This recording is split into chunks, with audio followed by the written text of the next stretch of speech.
Uncoded. For my ally is the Force, and a powerful ally it is. Life creates it, makes it grow. You failed, Your Highness. I am a Jedi, like my father before me.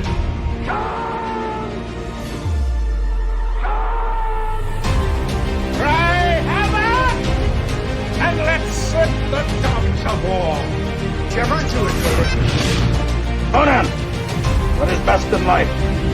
Crush your enemies, see them driven before you, to hear the lamentation of your women.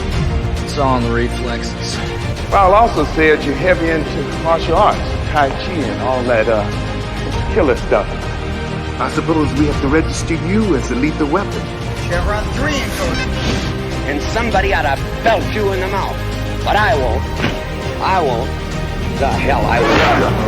Chevron 4 encoded. Do you expect me to talk? No, Mr. Bond, I expect you to die. Chevron 5 encoded. You take the blue pill. The story ends. You wake up in your bed and believe whatever you want to. You take the red pill. You stay in Wonderland. And I show you how deep the rabbit hole goes. Chevron 6 encoded. That's the line you can, little boy. Great Scott! Background, man. I'm a scientist. You shall not pass! I thought I'd die fighting side by side with Alice. What about side by side with a friend? A day may come when the courage of men fails, when we forsake our friends and break all bonds of fellowship. But it is not this day.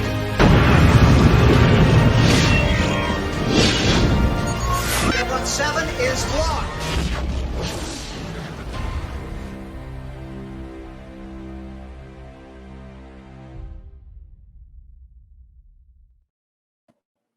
I gotta say, I hate it when the title doesn't fit in the drive-in screen. I hate it when that happens. It bugs me, but this is what it is. They've never changed the title. Welcome to Saturday Night Drive-In, your moment of the week, hopefully, where you just sit back, relax, and forget about all the crap and enjoy talking about entertainment when it was fun, when our comedians were powerful, when they had something good to say. Oh man, I'm excited about tonight, but I get the feeling Jed isn't. I get the feeling I'm gonna get an earful. I'm wondering, but welcome. I told you nothing about my thoughts. I don't know what you're talking about. I feel as though there will be disharmony tonight. But again, welcome to Saturday Night Drive-In. I am Adam, the Renaissance Nerd, and I just want some chips. I just want chips. Welcome, as always, my co-host, Jed, the Hollywood Scholar. How are you doing? I'm doing great. Yeah, just had a very, very busy couple weeks there with the final release of The Witcher Season 3. So I'm kind of glad to be done with it, as much as it's been doing well for my channel. But as always, it's great to be here talking about old movies that people like. And I'm excited to jump into this. All right. And our guest panelist tonight, Devil Made Me Do It, my fellow brother in arms, someone who suffers with me on Ballbusters, frequent of many of my other streams, and a member of the Legion of Memers, and a host of Beelzehub. Devil, welcome to the show. Thanks for having me. Happy to be here. All right, man. All right, guys, we're gonna dive right in. Let me say hi to the chat. I always kind of forget because the chat just does their thing and we talk usually in this. But I have to make sure. Hail to you, good Algrim the Strong. How are you, sir? Always happy to see you. Hail to the Goddess Legionist, one of my mods, one of my regulars. Hey, hail to Dr. Rachel. I guess she suffered with Jed if they didn't enjoy this. No, she's not here anymore. But okay, she left before you watched it. Okay, no, I didn't say that. Oh, she's just gone now. Okay, all right. So she might know your displeasure. I get the feeling you're not happy. I don't know what would make you say that. And good evening, Kale, and anybody else just chilling out and watching. We hope you like it live. And if you're watching on the replay, if you enjoy this show, hit that like button and leave a comment. All right, then. 1986, the mid-'80s, the tail end of the Cold War. The world is worried about all kinds of stuff, and one man, had emerged from Saturday Night Live as as the king of comedy at that time. He was just on fire. Eddie Murphy. He was just making one hit after another. And then he made this movie. Golden Child, 1986. Not a hit, but considered a cult classic. Not Beverly Hills Cop, not 48 Hours, not Trading Places. You know, he had all these great movies. This one was just kind of tucked in there. He made it. A lot of us like it. But anyway, here we go. I'm going to say it flat out. I love this movie. I saw it as a young lad. And it was one of those movies that you had, and I think Jed will appreciate this part of what I'm going to say. You had no idea what you were walking into because again, I'm a child, so I don't see promotion. You know, all I see is Eddie Murphy, and my mom takes me to see this movie, and I walk in there, and I think we were on vacation seeing my grandmother in Florida. I think that's when I saw it, either on the plane or when we got there. I just don't remember because it was PG-13, and my mom never cared about the ratings of movies. Didn't matter. Let me see this. We saw some of that stuff, but we saw this movie, and I was just enamored by it, and I've always loved it. Now there were some parts that freaked me out because I was a kid, and we'll get into that. But I loved it. Devil, you were with me in this era. When did you first see this movie? Oh God, I saw this. I didn't go see it at the theater. I saw it on rerun on TV. My dad, you know, he's one of those kind of guys that he watched the same movie 4,000 times on reruns on TV. And so one time he put it on, and I went, "Oh, I'll watch it." You know, I was a little kid, and started playing it, and I was all, "Oh my God, this is funny as shit." You know, this was right when my brain started comprehending grown-up humor. Yeah. And yeah, Noomsy, my dear brother Noomsy. Noomsy. I will say this: Eddie Murphy completely carries this movie. Oh, yeah. And he is just—it's like I said when we started the show. It's pure Eddie Murphy. It is pure Eddie Murphy, 1986. Jed, this was your first time seeing it. I didn't warn you. I told you nothing. You heard a couple of us make jokes from one-liners that we love, and I'll let you start.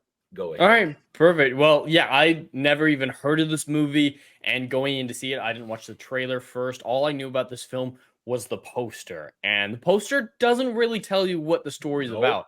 Not in the least. I had a very different expectation for what I was getting into. And it was a lot different, as you can imagine, from the poster led me to believe. Now, I got to preface, I'm not a massive Eddie Murphy fan. I don't love a lot of his movies, just in general. So going into this, I figured I might not like it, but I think it was fine. But I got to say, I fucking despised it. Oh my God. I would rather watch The Witcher Season 3 again than watch Barbie again. My girlfriend, Rachel, who watched it with me, she saw Barbie and thought it was one of the worst movies ever. She said she'd rather watch Barbie than this movie. Wow! I fucking hated it. My brain was melting out my ears. I thought it was horrendous. And so objective versus subjective. I know my subjective is way lower than objective, but I even think objectively this movie is nonsensical. And the jokes are so bad, and they take they're brilliant. Minutes long. They're scenes with the jokes.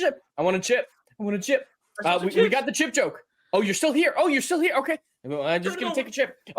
Flip that over the burn. We stayed on that seat for 5 fucking minutes. Oh, no, you weren't. It was 15 seconds. It was 15 seconds. It wasn't 5 minutes. Come on.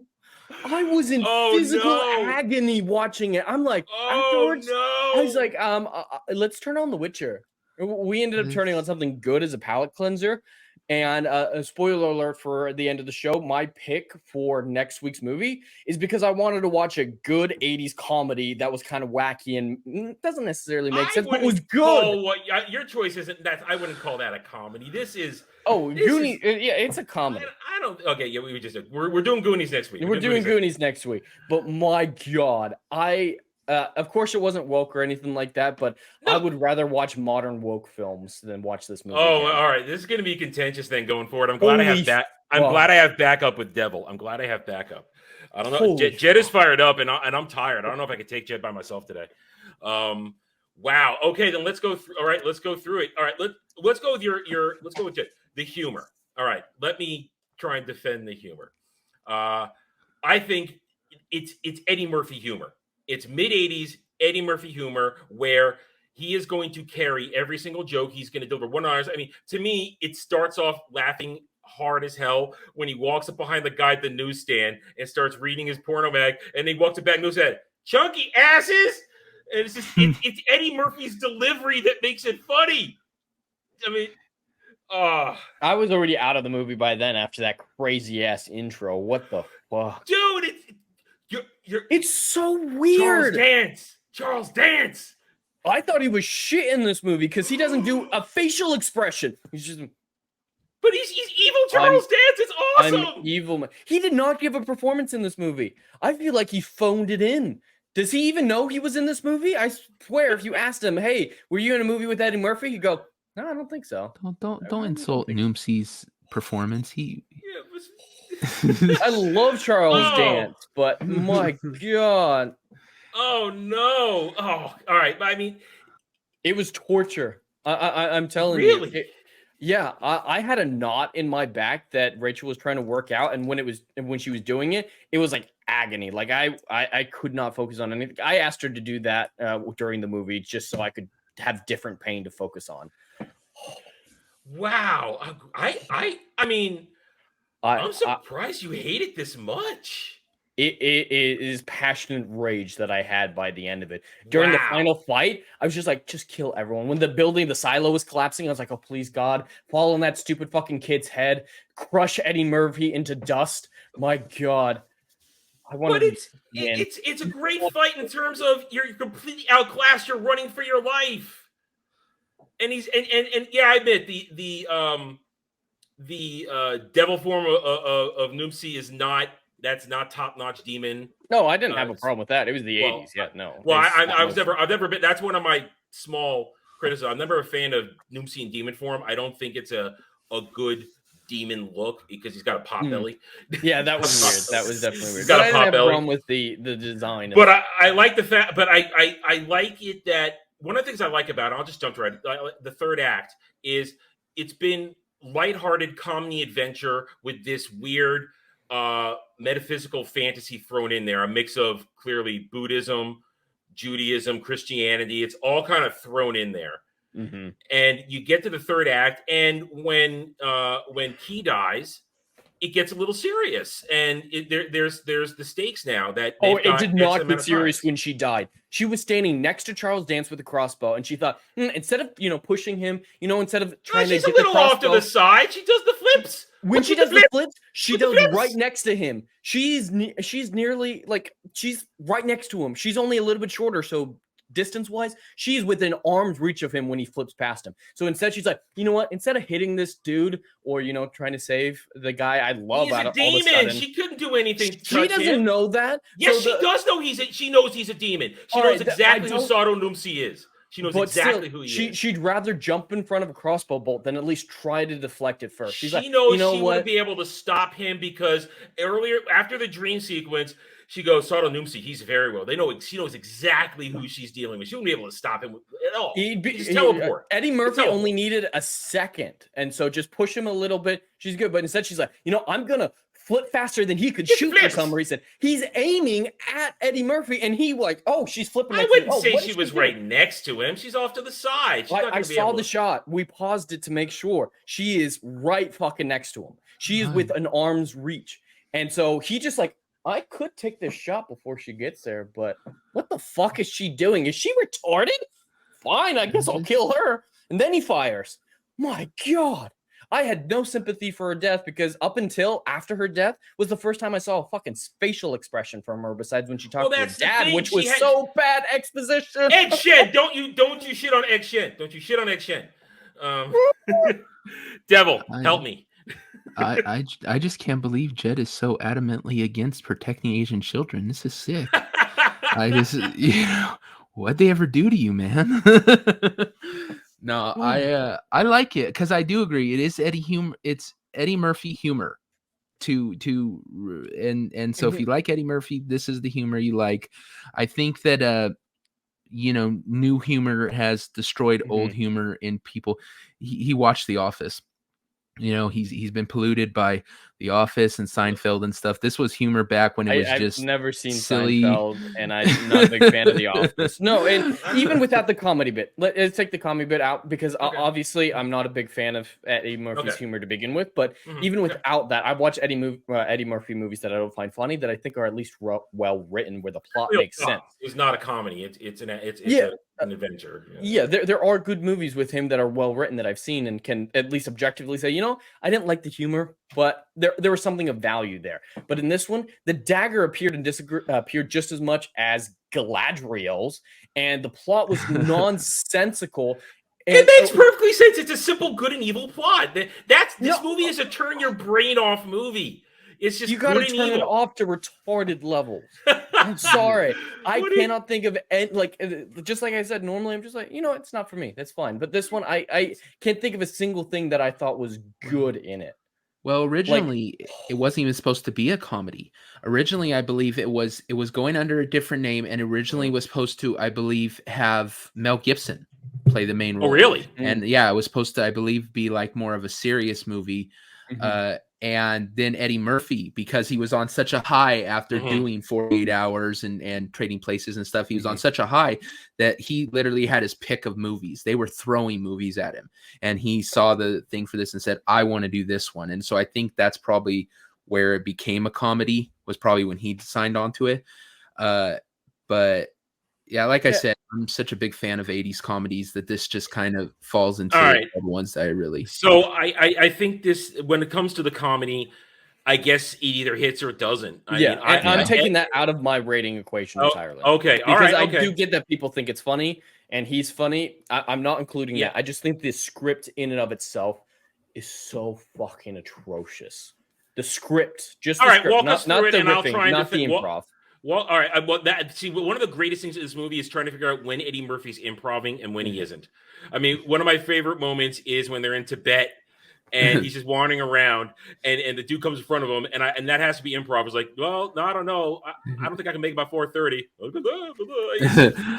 I like when he's all like the rubbing the boogers. Are you just gonna rub it on your jacket there? I swear, when after Egg Shen, I'm just calling him Egg Shen because that's what I always think of that dude as Egg Shen from Big Trouble in Little China. After Egg Shen steals his $100 bill, the ranting that goes on, I'm gonna paddle your ass, and then to me it's such a guy thing where they've long since left town and they're paddling the river, and he's still going on about it. I love, and it's probably improv too, is the floor scene. There's a floor. He takes the drawer and he goes, there ain't no floor here. I see. Again, all right. So for me, the comedy is definitely my rating. Jed's going to be taking it out of his rating. I think Devil, you keep rating. And the comedy to me is part of what makes this movie so great, is because as I said, it's Eddie Murphy, and I think Lagata said it. It's Eddie Murphy without the cursing. Yeah. But it's still classic Eddie Murphy. And if Eddie Murphy makes you laugh, you're going to laugh at all his lines. Because to me, one of the things is that, excuse me, Devil, you might be able to back me up on this. A lot of these lines have pop culture significance in our thing. I want the knife. Every time, when I brought up the movie last week, that was the first thing out of your mouth. Yep. Because everybody I know that's always joke. The chunky ass is one. That's a good one. My dear brother Noomsi. I just want some chips. There's some Tic Tacs in my pocket. Take as many as you like. It's Eddie Murphy, and you like it though. But let's move on. Since Jed is not factoring that into his rating, we will move on from that. So Jed, you mentioned you have a problem with the script and the writing. Why don't you lay it out, and I will see what I can do to try and defend it. Well, for starters, I don't think they go to enough part of justifying Eddie's involvement with the police at the beginning. Like it takes us a while to find out he's even a private investigator. At first, it's just like he's a volunteer dude. It seems like he seems Finder like of lost children. Finder of lost children. Yeah, but the description calls him a private detective. But if you didn't, if we hadn't seen that, we would have been very confused about why he's taking Polaroids at a crime scene. You have to be a cop to do that. Private investigators aren't allowed to do that. And so you just see this random dude taking photos of a child. I felt the buildup was enough for that. I feel like before that, they didn't suggest that he was even in criminal law. It's just he's putting out posters and he's going on talk shows talking about kids, and it seems like a volunteer thing for him, which of course counteracts the chick at the end of the movie with her dad. He's selfish. He doesn't care about anything besides himself. He fucking dedicated his entire life to finding lost children. It's kind of in every decision he makes that he's generous, and just there's no evidence that there's blood in that oatmeal, and he's immediately like, "Oh, I gotta stick my." Oh, come on! No. He's just he doesn't the evidence. He's like, "What's this?" Looking at it. Now that scene freaked me out as a kid. A little kid. The oatmeal freaked me the fuck out. But why does he do it? Having food in a house. Instinct. It's so weird, guys. It's investigative instinct. Just I'm gonna check this out. Boom, there it is. With that logic, you could be like, investigative instinct. I'm gonna find where the killers are right now. It's just as there's no way to instinct justify. It's probing. It's probing. Yeah. Now is he breaking chain of evidence? Yeah, sure. Because he shouldn't have touched it. I understand that. He immediately goes from the kid's body and is like, you know what? Instinct tells kitchen oatmeal. That's the first thing he fucking does. I mean, he like goes slowly, but it's still he's not pawing around the whole house. If they at least showed a few shots of him like dedicated searching in multiple places. I don't think you need that. I mean, but he just goes straight to the fucking oatmeal. It's like the runtime. There's blood. All right, this movie's only an hour and a half, and it's to me.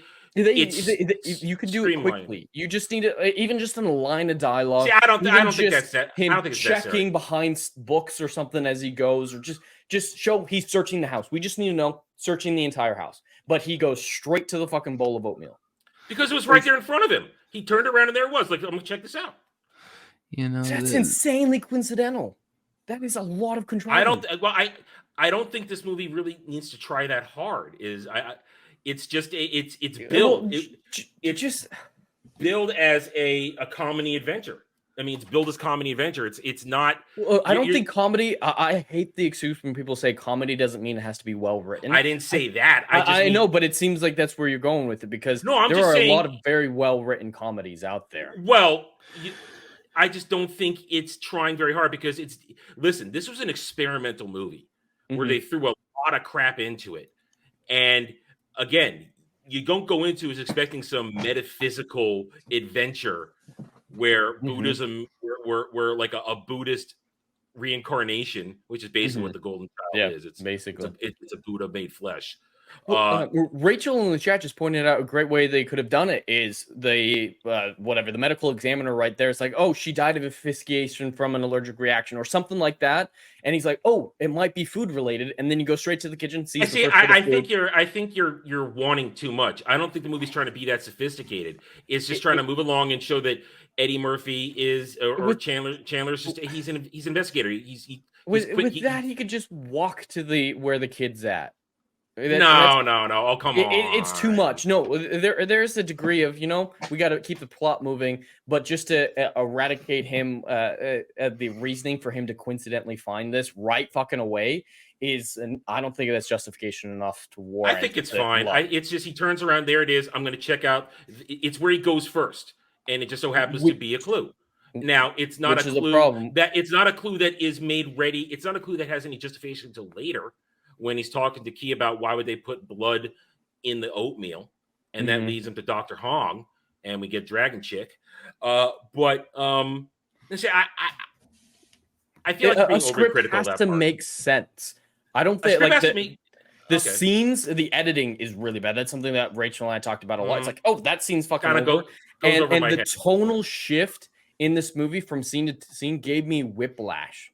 It could not decide what type of film it was, which can work. but it was just so fucking all over the place that I couldn't get invested in a single character.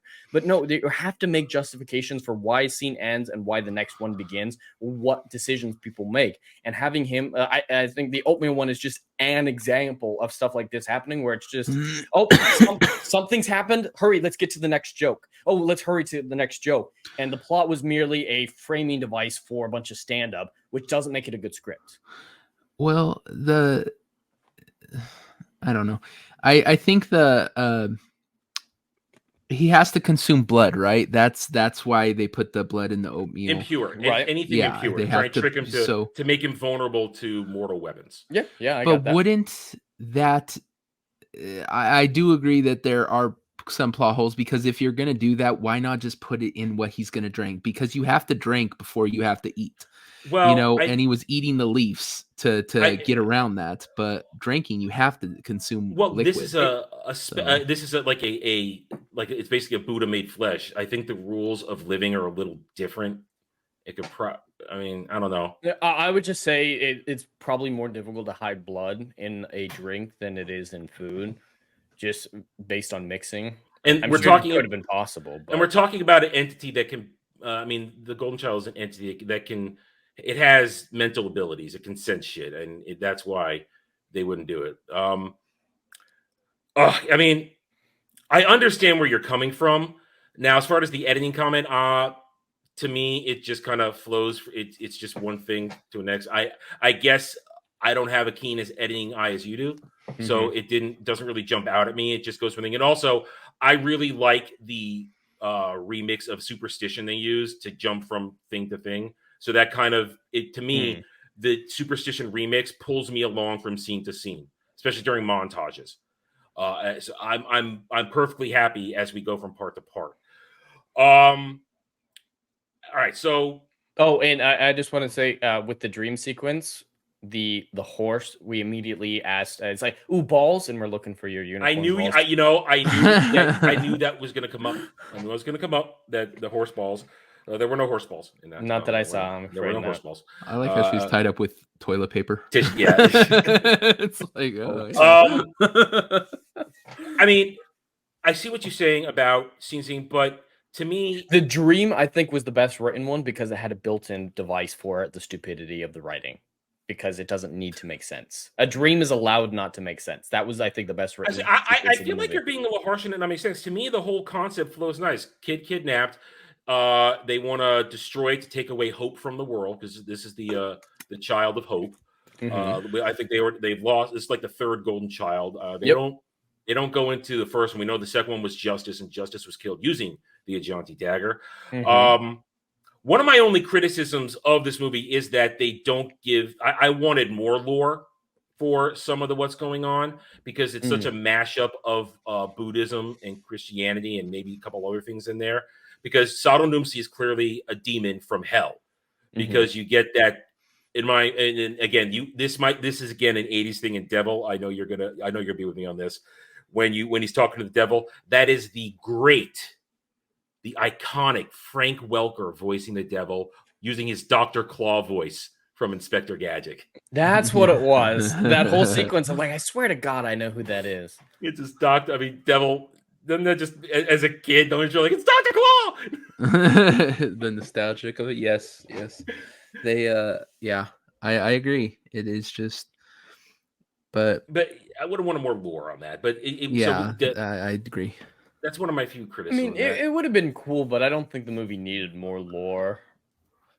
Well, because listen, the fact that this movie was not successful which I think is rightfully which leads into say this is why it's a cult classic. You either love this movie or don't. Now, Jen, I'll be honest, you and Rachel, the first people ever I've heard hate this movie. Yeah, everybody else in my life, that would say. I said, yeah, exactly the same thing with me. I've never heard anyone who's hated it. I mean, I've heard people who hadn't seen it. I've had people who said, "Oh, I remember that," but never people are like, "Ugh, I hate that movie. I'd rather watch Witcher." Everybody our age and above always seem to enjoy this movie. Mm-hmm. So I maybe it's a generational thing because you are a young lad. Rachel's a lot older than me. She's of a commiserate generation. So, okay. Well, I mean, she was born after the movie, but not much after. All right, okay. Well, I mean, but I'm all serious, and I'm not taking a pot shot at you. Know that. Mhm. I've never heard anybody react so negatively to this movie before in all my life, and that's since it came out. But all right, so. And again, if you guys can't tell, this is a little bit of this is new territory for us. Jed and I have never been so divided on a movie before. Yeah, we've had different opinions on a movie, but it's never been so black and white. Love it, hate it. Yeah, where I'm towards easily the higher end of the rating, and I can tell where Jed's gonna where I can predict where Jed's gonna score this already. But yeah, so this is you gotta understand. I mean, Jed and I have been doing this for about a year now. Even when we had Lady B as our third permanent panelist, we've never at times I thought where I was going to disagree a lot on something, I managed to find a reason to just not be completely displeased with it. But again, so you guys have to say think the closest one is 13th Warrior. Yeah, because there was still enough common ground found in that one. But this is, you guys, we're trying to find a way. We've never quite had a discussion where I've had to defend a movie quite vociferously against Jed's very well thought out onslaught. Because I wasn't prepared for this. I was not prepared to have to defend this movie so hard because I didn't see his DM to me until about an hour and a half ago when I got home. So I thought, okay, we'll joke around. He's probably not gonna be happy, but this is so I need to you can see I'm stumbling a bit here. I'm on my heels. Jed's got me on my heels. I have to collect myself and defend this a little bit better, especially because he's already removed the humor as a grading criteria. So I can't use that as a defense of this movie anymore. Well, you can. It's just that would be subjective territory. Yeah, then. And I admit I can't seriously argue the objectivity part because reality shows this movie was not a hit. Mm-hmm. It's one of those Eddie Murphy movies that is, like I said, it's a cult classic. Yeah. I don't think a movie being a hit or not should come into the equation at all because I recently had a quite heated debate with someone in the Shinji staff who believed that if a movie made money, therefore it was good. And that was the most important criteria. I know, but like the argument I used, Princess Bride was a box office failure, but it's cult status. So I don't think like box office failure. If we review Princess Bride, I think our places would be reversed because I can't stand that movie anymore. Really? I really can't. Really? I can't stand it. I love that movie. Again, go ahead, Dylan. I think some of the best movies get overlooked. Like I love Frequency. Frequency, I absolutely love that movie. There's so many people I mention it to and they go, "What's that?" Because it wasn't a massive success. It didn't do that great, but it is a really good movie. And I like Jim Caviezel, and I like Dennis Quaid. So those are two guys in it that's automatically gonna appeal to me. But to the point on that, again, we're not tangenting, guys. This is this is new ground where we're trying to compare and contrast there. So we're not getting to stream 30 minutes in. Again, when I say I can't stand Princess Bride as an example, it's because my experiences with it. I was very mid on it when it first came out. But then in my era, when everybody in high school at group events would watch it over and over and over again, I can't take it anymore. And it soured me further. And I just like Jed will pick this apart, I will pick apart Princess Bride if I have to watch it because I have years of experience watching it, years of experience at this point loathing it. So that would be an example of how we were something like Jed said wasn't a hit, but is beloved. And to make my point, when I say not a hit, I mean kind of what Devil said. This is a movie that kind of went overlooked. I believe I saw it on a plane on the way to Florida. I think that's when I saw it because I don't think it was something my mom would have walked me into at that age in a movie theater, not knowing what it was about. I think it was on the plane, just like I saw Crocodile Dundee on a plane for the first time when it came out and not knowing what that was. And I think it's somewhere between that where it wasn't a success because it didn't make money. I think there's a little validity there, but it also was set because it just fell completely under the radar. Even though Eddie Murphy was riding high, people just, it was not what they expect after I just lost it. Beverly Hills Cop, after 48 Hours, after Trading Places. He had those were such mega hits at the time, especially Trading Places and Beverly Hills Cop, that this movie was not something they expected him in. So they didn't probably go see it, and then it kind of just fell off. And you either saw it, you did it, and it either became a cult classic, got into it. So I can't defend it as a well-made movie because Jed's on point in terms of it jumps around. It seems a little nonsensical, but to me, from my perspective, it flows nicely where it's just a very simple plot. Golden Child kidnapped. Eddie Murphy chosen one, fights being the chosen one, gets pulled in because he's already working a case connected to it. I admit, not a wide variety of side characters. It's basically still Eddie Murphy, and you got the very smoking hot Charlotte Lewis being his companion, and I'll defend her being very monotone for most of it because until she falls in love with him, she's all about the job, it's all about the work, and that changes her a little bit inside. As for the story again, and then he is pulled into it, and then as he watches the level of evil surrounding first the kidnapping of Cheryl, who's the murder girl, and then what they want to do to the kid, it's just that I think that pulls him in farther and farther, and I think he just he goes through his own small hero's journey where he accepts it, and then when something from him is taken, it just pulls him forward even more. And I like the spirituality mixed into it, where he gets the help from the Golden Child periodically, like with the bird. Again, one of my favorite lines ever. And those of you who have played with me, when we were playing Spider-Man and chasing pigeons, or when I'm playing other things, Bird, you make a joke. Hey, Bird. You see a little Hare Krishna midget in a tree?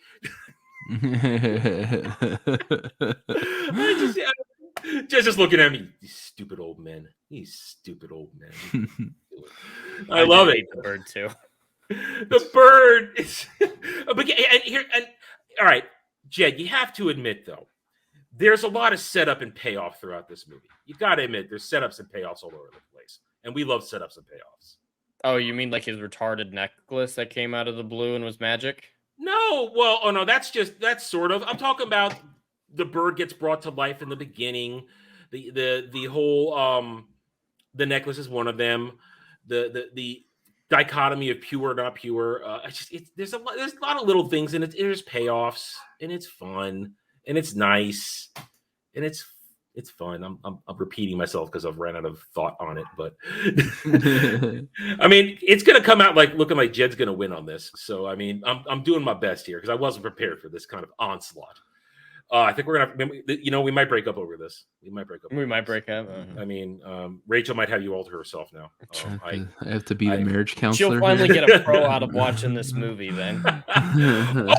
Oh, am I that not tender? Wow. Jesus Christ! I might as well take Jeremy off the doorstep and bring him in. I got a Jeremy joke in. Yay!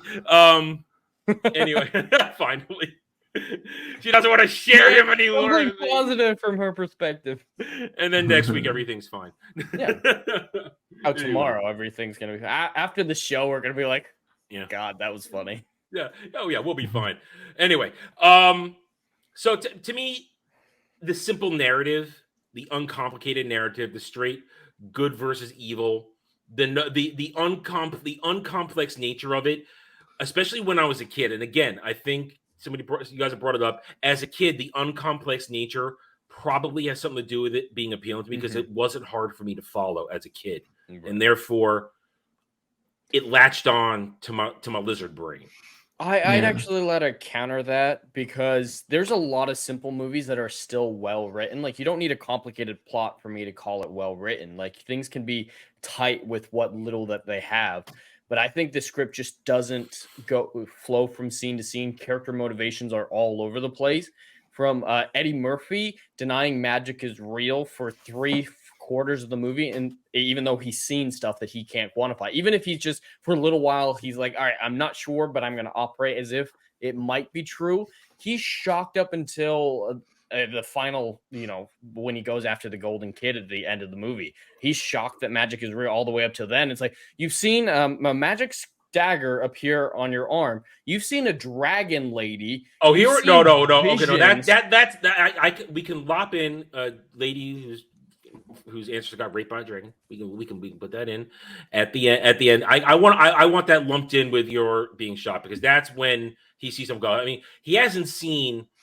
He's not sure what he's seeing. Like when the bird, when the golden child appears in the tree, little Hare Krishna midget in a tree. It's fine to be not sure, but he's saying even by the time they get to Tibet, none of this is real. Oh, you guys, like, this is weird. And he's mocking them throughout the entire movie. At this point, it should be like, even if he's like not 100%, that's fine. That actually makes sense. But he shouldn't be like, you guys are fucking stupid for believing in magic. It's like, no, just don't say anything. I think it's tied in with the Eddie Murphy humor. What do you think about that, Devil? That's linked heavily to the humor of Eddie Murphy. I get what you're saying, that he's going, he's just denying it past all stuff. But when you don't believe in something, it's really hard. You try to, explain it all away pretty easily. That's not an uncommon thing for people. Try to explain it. It's just his continual mocking of it. I think he gets to the point where he shouldn't mock it anymore, even before he believes it. But yeah, that's like he said, that's also like Eddie Murphy humor, though, that he has to find the humor in. So of course, if he just says, I don't believe in it, sorry guys, that's not going to be humorous, but he has to be mocking in that humor. There are ways to be humorous in a situation, but it's like Eddie that. Murphy humor. I think that's what we're really latching on to. It's how he delivers his jokes, and he has to kind of be a complete sarcastic dick about it and kind of twist it around and throw it back at them. That's how he works. So. Which I can see that being the case, but I don't think that excuses the poor writing in his character motivation. Because his character, especially from a factual standpoint, just like when I was talking about the private detective shit, I don't think they even once say that he's a private detective. No, they don't. I only read the description, and that's how I found that out. But suddenly in these situations where is he a cop or he's just a volunteer? And why is he in this situation? I'll admit this. I didn't know he's a private detective. All these years, I thought that the kid stuff, it was just something he did, and the police worked with him. And I never looked that up, because you guys know that's not what I do. I just go by what the movie tells me. So I admit that, but it never goes past that with me. It's okay, he works with the police. Or now in terms of his motivations, I think the motivations are pretty clear. Once it gets deeper and deeper into it, he understands. Like at one point I think it was during the dream sequence, when he says, now you did take a kid and I care about that.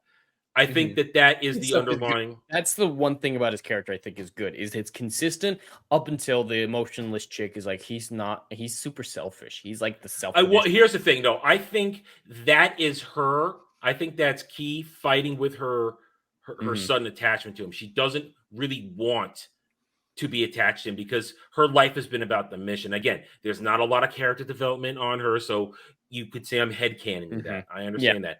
But her exchange with that, and it's also with Egg Shen, I think that is also a moment where to me, I think I like that moment in terms of the writing, where it's a flip. He's the one who's been hard on everybody, and it's the quick little flip where he's a good dad moment. It's a good dad moment. Good dad moment. The exposition was so bad. Why? Why was it bad? It's just they're just talking. They're just talking to each other, and they're talking at each other. And then suddenly it's like, oh, by the way, everyone, you're my father. I love. How else are we gonna get that reveal? You can do it in 100 better ways. Fathers exist in movies, and we've gotten it in better ways in other movies. But we had the whole lead up. We got a typical guy. Even like they could have just done as simple as, "Hey, Eddie Murphy, this is my father." That isn't bad exposition. That is a common way to do things. But in this, they're just like, you know what? Let's hide it and then just shout it at you.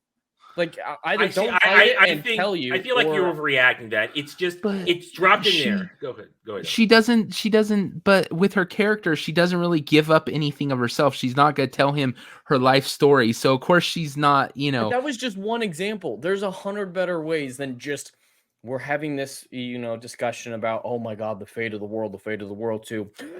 Hi, Dad, you're my dad. Oh, they Can weren't I talking. marry They him? were no. I am hyperbolizing it. I know, am but they weren't hyperbolizing- fate of the but world there's at a that sudden point. flip. There's a sudden flip in that conversation when the exposition starts. No, that and the whole scene is about you're relationship, him though. After a week.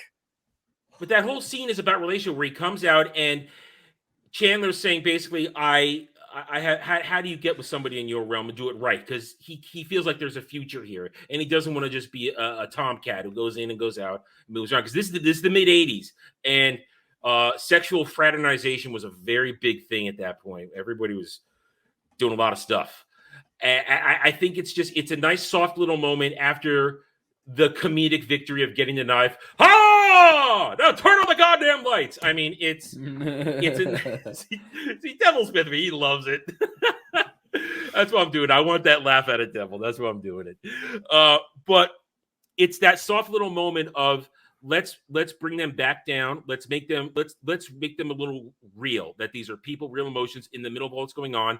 Let's take a step away from the fate of the world. Yeah. And let's it's the remind first these... moment I thought she wasn't a robot. So you're right. They did humanize her in the fact that she's not made of metal anymore. Yeah, and that's part of it. I think that's part of it. That's why I like that scene, because it's an emotional scene. And then it's just a little drop in, because they had made a big deal how Egg Shen is a difficult man to deal with. He won't give up the knife. And then the introduction with him in the Tibetan city, which was just, I love that moment. Right, I do have a question. This Okay. is not me trying to say it's bad or anything. I may have genuinely missed this. Okay. But if that is her father, would she have, grown up around this specific temple? She did. She grew up there. Yeah. Then why didn't she warn him about the test? Because she probably doesn't know about it, because only the chosen one can go through that door. Well, she might not know what it is, but she should at least know, hey, this isn't going to be, hey, Daddy, can I have my knife? She should at least know enough to say, this isn't going to be easy. You got to prepare yourself, even if it's over the top, like meditate or some shit like that. Like, I don't know she about should that. have the context to prepare him slightly. She doesn't even say, this is going to be hard. She's just Well, like, maybe yep, we're going to that's- go ask for the dagger. And I just don't see that as making sense, especially with the fact that Tibetan monks aren't supposed to have kids. So, well, I don't. These aren't necessarily. I wouldn't say they're like full on Tibetan monks, and this is serious. This is a serious secret sect protecting the Ajanti dagger. And, well, they did make it an effort in the film, I believe, with one of Eddie Murphy's scenes to say that the monks don't have sex. I remember seeing about that. It was a pretty throwaway one, but it may not have been with these ones, but since they did establish that monks don't have sex, they needed to verify that these are different types of people than the ones that he was talking to. Because I remember Eddie Murphy telling a joke about that, where he's like, damn, I couldn't live a life like yours without getting any, or something like that. I don't blame him too much for her not telling him, because maybe that could even be part of it. Is not, you got to go into it pure of it, and not maybe he finds out he's got to say, hey, why didn't you tell me? And then she can give her justification. But the film doesn't even present the justification. It opens the plot hole and doesn't close it with your headcanon. But wait. I'm confused now. What plot hole did I open up? No, the film, not you. Oh, but what plot hole? Being being raised around there and not knowing, or well, not why telling did him about it? that? Maybe she's not supposed to know. Maybe that's head father. canoning. That's head Tibet. That's head monk shit. Yeah, that would be head canoning, and the film would have to address it either by saying, I'm sorry, I didn't know this place existed, or I'm sorry, you had to go into this not being prepared at all. That's the whole point. There has to be a built-in justification. I'm not sure about this preparation argument, though. I'm really not sure about the preparation argument. I'm not sure about that. I mean, well, I'm not sure. She grew up around there, and but why does she have to tell anybody to prepare for anything? I mean, Eddie we Murphy, didn't even know about the dagger until this point that it wasn't even necessary, because Nunzi's going, I want it. Yeah, they traveled all the way from Los Angeles to Tibet. That's plenty of time to say, hey, by the way, there's going to be some trials. It's not going to be easy. You're going to have to prepare. Well, yourself. we don't know. We don't know. We didn't know. He's that. obviously shocked. Eddie Murphy's obviously shocked by the fact that he has to do some tests. So he hasn't been prepared. But she was raised there, so should at least know that there's something that he's. But maybe that I would feel like that's part of the test. You go in there and you face the unknown. that's the headcanon card that I was talking about with Devil. Is they've got to present that as she was specifically held in the dark. I feel like if she was raised there, if it wasn't her father, this wouldn't be an issue. But by the way that she was raised there with her father as the head monk, I just feel like you're reaching with this one. I feel like you're reaching with this one to make that argument because it's her father and she was raised here. Well, like the whole point. The whole point is to hide the dagger. That is the whole point of this sect, and she was raised with this sect, and her dad was in charge. We don't know that. I said you would think that she might have been taken away at a young age because clearly she was trained someplace. Mm-hmm. She was trained she's a little bit of superhuman. She's a little bit that's why I like Keenan as a character because she's a little superhuman. She's not a whammy. So every time she does something cool, Chandler gets to do something cool as well. Especially good example is the fight at the biker. Yeah, she kicks a lot of ass there, but then Chandler gets to kick ass too. There's no demeaning of men in this, and especially because then he gets to be the hero and save her in the end. Yeah, no, I have no problem. No, but I'm just saying, she got training somewhere, and I just it's just the overall problem with her character is they're not characterizing her. They're not explaining that plot relevant information. That plot needed information to make it that could play into something that, again, when I said earlier, I would want more world building. Mm-hmm. They didn't but then again, they probably didn't think world building was necessary in this, and that is a fault of the people. I wouldn't classify this as world building. It's for character development. Yeah, I would say world building be necessary to know what their backgrounds are. It can be, but I would classify this as character building, not necessarily world building. Like we wouldn't necessarily need to know anything more about the mystical or supernatural elements of it to get this information that we need. It could even be a throwaway line of dialogue to get the information that we need. I just don't think that it's necessary to talk about being prepared for the trial. I think especially with how you guys have characterized Eddie Murphy as being a sarcastic dick most of the time, he would have at least gone, "Why the fuck? You want to fucking tell me that this is a thing? You spend 20 hours with me on a plane, and you made it seem like we just walk up and say, hey, can I have this knife? Cool. All right." I feel like his personality that you guys have presented would have a problem with it. It's a minor one compared to a lot of my other problems with the movie, but I think it's an example of the fact that besides Eddie Murphy, none of the characters are real people. Not a single they're very two-dimensional. I'm not going to argue that. Mm-hmm. They're two-dimensional. I mean, and I love Charles Dance in this. This is the first time I ever saw Charles Dance in anything, and it imprinted me how awesome he was. They don't give him a lot to work with, obviously, but I still think his presence is great as just I'm evil villain, and he does a lot of show don't tell as Sato Numsi. A lot of show don't tell from the very moment we see him. He just glances, looking around. He's delivering the acting without having to utter stuff. So I like his show don't tell in this. As far as again the characterization of this, I'm not going to defend. Everybody else is pretty flat because everybody is there. Everybody in this movie is there to fill a role, to move. Right, Chandler which doesn't necessarily excuse that that doesn't make excuse it necessarily. Well, I'm not trying to excuse it. I just don't see the same level of fault in it than you do. I guess. I mean, the writing again, it has a lot to do with the humor, in the humor aspect. Yeah, Eddie Murphy's. If it's just supposed to be funny and the script is not supposed to matter, then that's fine. Eddie Murphy's one-liners, and this is something I did prepare for this. Eddie Murphy's one-liners carry us through the movie. Yeah. They carry us. His reactions to everything drives the movie from one scene to the next. And to me, that's the dialogue of the movie. I guess that's why I'm not as critical. Go ahead, Devil. That's why I don't think you can separate the comedy from it. Because if you strip out the comedy, if you take away all the comedy, it is a just bad movie. It's just not that great of a thing, but it's the comedy that makes it what it is. The fact that he is so humorous, even though he's supposed to be dealing with this very serious thing, and I can't separate the two, at least with my thing. Yeah, and that's why I get again, and because I know Jez not factoring this in his quality, because the humor doesn't hit with you. Maybe that's why the glaring problems in the script writing are they stand out way more because I did not laugh. If you're not laughing like we are, or listen, at this point in my life, I'm not laughing a lot, but I'm smiling and giggling the entire movie. I'm just smiling and giggling the entire movie.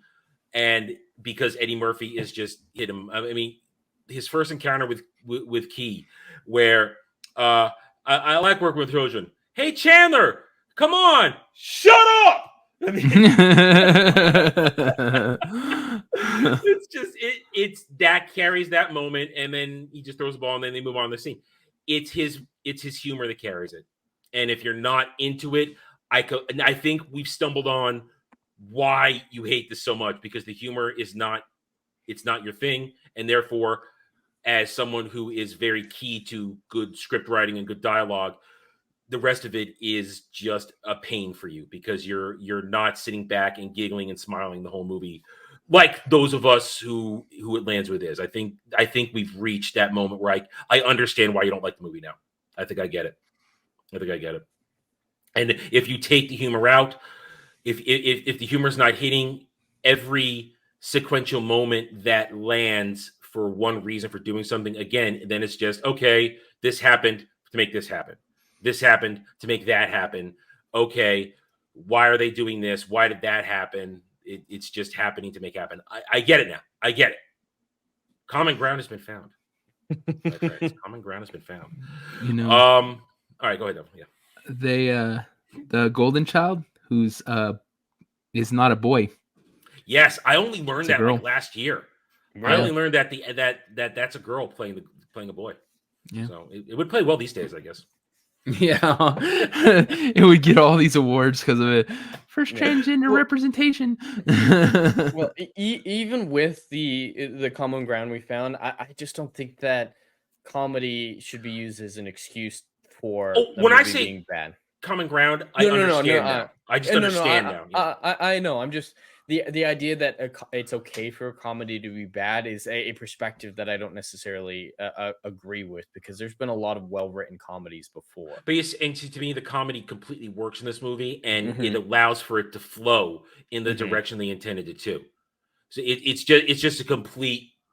We are just on complete opposite sides of this, and as with anything, we're not here to convince each other of anything. Right. We're here to debate it, and you know what? This was one of the.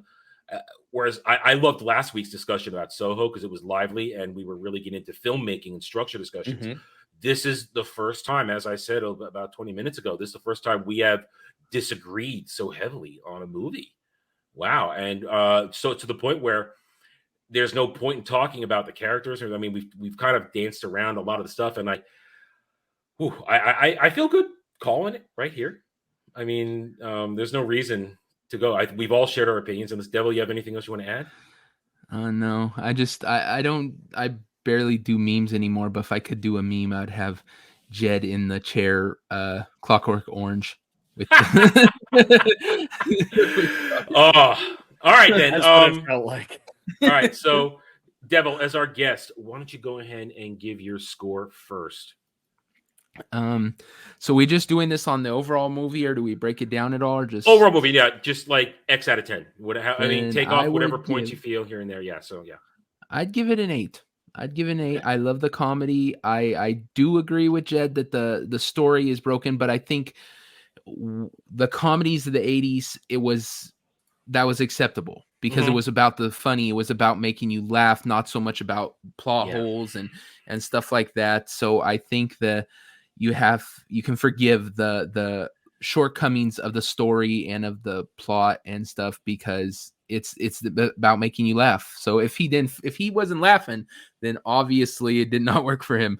But for me, I always found it funny. But yeah, and since it's my movie, I'll give the score this week for my score. I'm with you right there, 8 out of 10. Because, like you said, it was an Eddie Murphy vehicle. I didn't know about the whole Mel Gibson thing. Again, we all know I don't read into behind the scenes stuff goes on, so that's interesting. But when something back then was going to be put as an Eddie Murphy vehicle, you were going to gear the writing towards his type of humor, and we talked about a little bit. At certain points, he's gonna riff, he's gonna ad lib, and it's not going to be Robin Williams ad lib gold, because that's Robin Williams is a completely different caliber actor. But it's going to be funny if you like Eddie Murphy, and it's going to make you laugh. And as I said, I am always smiling and chuckling my way through this movie. And Devil made the perfect point. It's the humor that ties it all together. And it was 80s humor. It was meant to be an Eddie Murphy vehicle to let Eddie Murphy do his thing. And if you like that, you're going to like it. If you're not into it, it's then leaning in the direction Jed goes. All right, Jed, just go ahead and deliver your blow. Well, you just gave me the idea, because I want to do a fun 80s comedy that I think is well written. Next week, I should have done Rush Hour, but I think Goonies is still a good choice because I love Rush Hour. I really adore the Rush Hour films. But for this film, when it comes to rating it, if I were being subjective, if I were being just wholly the way I feel about it, I'd give this a 0, maybe a 1. But taking a little bit of my anger out of it, I probably give this a 3. A 3? Okay. Jed's lowest score ever so far in the existence of this show. And there it seems is. like the people in the chat who are ranking it, I got a 4 and a 2 in there. So, no. Rachel's biased in my Rachel's favor. biased. Rachel's biased in your favor. But yeah, well, others in the chat have been quoting the whole movie. Like, and if you've been watching this live or on the replay, leave a comment. If you haven't been here in the chat, let us know what you think. Because this has been our most contentious debate on a movie ever. It was new ground for us, and Jed and I need to go have counseling after this. I'm so honored that I was here for this. Well, you're the counselor. You're the counselor. So, you ready for a stroll session? You have practice. It's okay. All right. There you have it. As Jed, we've already announced, next week is another 1980s classic, Goonies, which held a host of stars in it. And I can tell you back then, we had our own jokes back in the day. I'll share it. We did sloth jokes till they weren't funny anymore when I was a kid. The sloth jokes just happened. But it's been a long time since I sat down and watched Goonies. The video game sucked. What did it? The game was terrible because it made no goddamn sense. I'll talk about it next week. That's taking content away from next week. But you guys get a preview of what's going to go into next week's conversation. So once again, thank you, everybody, for watching tonight. Again, if you had a good time watching live or on the replay, if you like Jed and I yelling at each other, we didn't yell at each other. It was nothing personal. Yeah. He's not going to be standing over me tonight with a knife over my head. You're right. We need to be like Twitter people and get personal. You dumb fucking retard, Adam. You're just so. God. Shut up, you fucking hate monger. You're toxic. You're a racist. You don't like Eddie Murphy. Because that would be racism. Oh, speaking of that, I was told by Marvel in 2018 that no black person had ever led a movie before, but this movie came out in 1987? 86. I don't think 86. This movie shouldn't exist, based on what I was told. No, and Jed needs to stop Asian hate too. I wanted the demon to punt that kid into space. That's what I told Rachel. Punt that motherfucker. Well, right there, we have racism. We have sexism because she's a girl, and so child abuse. And there was trans representation at the beginning of the movie. Rachel was right with the talk show host after. You had a sex change. If we had been in a more jovial tune, I was going to make that joke, but we just glossed right over that and went into this stuff. But again, guys, thank you for hanging out. Remember, if you watch on the replay, enjoy yourself, hit that like button. We will see you next week with the Goonies. Until then, take it easy. Have a good night or day wherever you may be. Chevron 1, encoded. For my ally is the Force, and the powerful ally it is. Life creates it, makes it grow. You failed your hunt. I am a Jedi, like my father before me.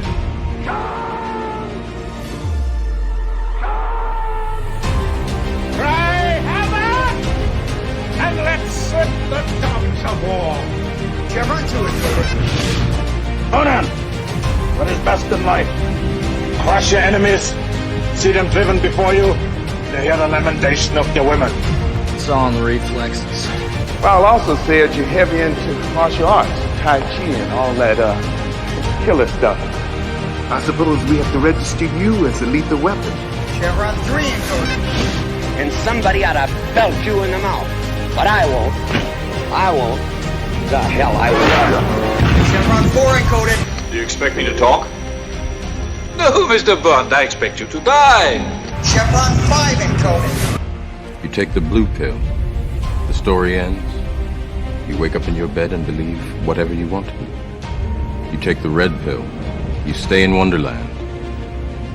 And I show you how deep the rabbit hole goes. Chevron 6 encoded. Not for while you can, monkey boy. Great Scott. Back off, man. I'm a scientist. You shall not pass! I thought I'd die fighting side by side with an elf. What about side by side with a friend? A day may come when the courage of men fails, when we forsake our friends and break all bonds of fellowship. But it is not this day.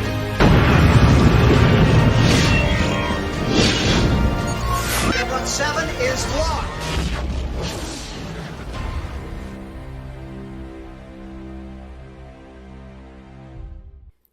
Thanks for watching, everybody. If you'd like to reach out to me, please email me at therandnerd@gmail.com for all channel business purposes. I am on Twitter now, mostly for promotion and sharing of videos, maybe a little shit stirring here and there, who knows, at @therandnerd. You can also find me at the Geeks and Gamers forums under @ROAS, and you can see me on Rumble and Odyssey under the Renaissance Nerd. Thanks again for watching. Take it easy.